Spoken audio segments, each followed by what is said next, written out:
ഇന്ന് 2026 ജൂലൈ മാസം 18-ാം തീയതി ശനിയാഴ്ച, സമയം രാവിലെ 10 മണി. എല്ലാവർക്കും ഇന്നത്തെ വെള്ളിവിലയിലേക്ക് സ്വാഗതം. അന്താരാഷ്ട്ര മാർക്കറ്റിൽ വെള്ളിവില ഇന്ന് അല്പം ഉയർന്നു. ഇന്ന് രാജ്യാന്തര വിപണി വാരാന്ത്യം ക്ലോസ് ചെയ്യുമ്പോൾ $56 പരിധിയിലാണ് എത്തി നിൽക്കുന്നത്.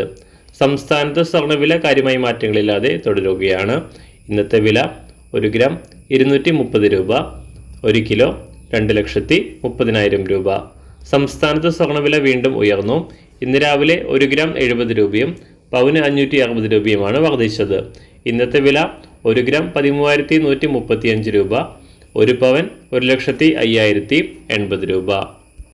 എല്ലാ ദിവസവും പുതിയ വെള്ളിവിലയും വെള്ളിയുമായി ബന്ധപ്പെട്ട കൂടുതൽ വിശദാംശങ്ങളും അറിയാനായി ഈ ചാനൽ സബ്സ്ക്രൈബ് ചെയ്ത് തൊട്ടടുത്തുള്ള ബെൽ ബട്ടൺ അമർത്തി ഓൾ സെലക്ട് ചെയ്യുക. താങ്ക്